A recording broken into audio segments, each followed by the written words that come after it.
Em meio a uma guerra implacável, as forças ucranianas desencadeiam uma tempestade de ataques de precisão, iluminando os céus russos com explosões que ecoam além das fronteiras.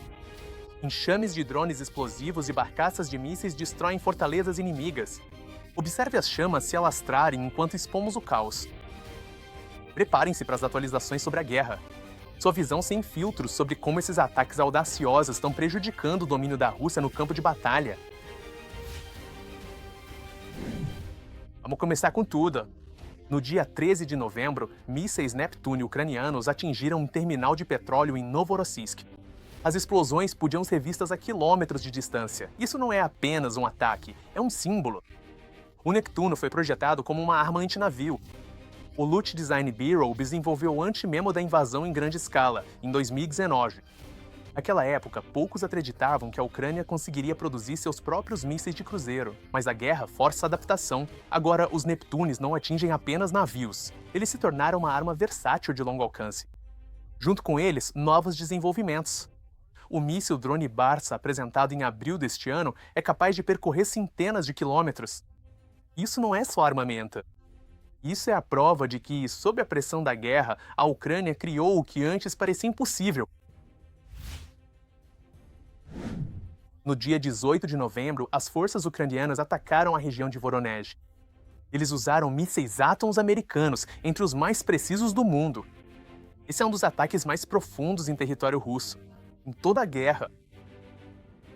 Os detalhes são confidenciais, mas o Estado-Maior confirmou: alvo, ativos militares, resultado, acerto direto. O que significa? Primeiro, as restrições estão sendo suspensas. Por meses, Washington conteve a Ucrânia, proibindo o uso de armas de longo alcance contra o território russo. Agora, essa política está mudando, não por ideologia, mas por pragmatismo. A Rússia não é mais um parceiro que não devemos irritar. A Rússia é um adversário. Segundo, isso muda o equilíbrio no campo de batalha. Quando seu inimigo sabe que seus depósitos, centros de comando, aeródromos a centenas de quilômetros da linha de frente não estão mais seguros, ele é forçado a se reagrupar, a dispersar forças, perder iniciativa. Mas a Ucrânia não vai parar por aí. Os parceiros estão entrando em cena com equipamentos que mudam o jogo. Há poucos dias, em 17 de novembro, Volodymyr Zelensky e Emmanuel Macron assinaram um acordo de 10 anos em Paris. A França vai transferir até 100 caças Rafale F4 para a Ucrânia, mísseis Aster e tecnologia anti-drone. Isso não é apenas uma entrega de equipamentos. Isso é uma mudança de paradigma. O Rafale é um caça multifunção francês, um dos mais avançados da Europa. Ele pode se envolver em combates aéreos, destruir alvos em terra, escapar dos radares inimigos. Nas mãos certas. Essa é uma arma capaz de controlar os céus. E também é um sinal da Europa. O apoio à Ucrânia não é uma iniciativa temporária. É uma estratégia de longo prazo. E a França não está sozinha. No dia 18 de novembro, a Espanha anunciou um pacote a pé no valor de 615 milhões de euros, incluindo sistemas de defesa aérea via OTAN. Enquanto isso, a Ucrânia está acelerando a produção interna. Em 2025, mais de 100 novos modelos de armas foram adicionados, desde drones até mísseis como Flamingo e Bars. Em outras palavras, quando a Ucrânia não pode comprar, ela cria. Quando o Ocidente hesita, ele acaba avançando. Mas mesmo com todo esse armamento, a Rússia não para. Ela continua atacando, continua o terror, continua mandando seu soldado para o moedor de carne. Por isso a guerra continua não só no campo de batalha. Isso também está acontecendo na economia.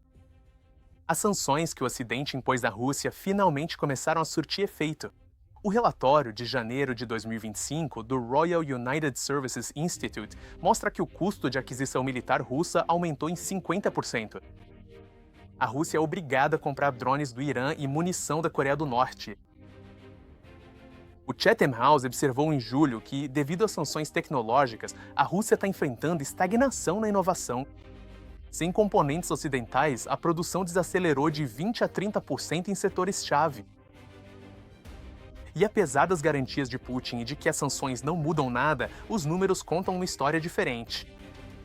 O déficit orçamentário da Rússia em 2025 atingiu 30 bilhões de dólares. Foram introduzidos novos impostos sobre produtos eletrônicos para financiar a guerra, conforme relatado pela Reuters. E agora, a peça final do quebra-cabeça. O senador Lindsey Graham propôs um projeto de lei cujo objetivo é impor sanções secundárias contra países que negociam com a Rússia. Isso significa tarifas de até 500% sobre o petróleo e o gás russos para os países compradores. Se essa lei entrar em vigor, tudo muda.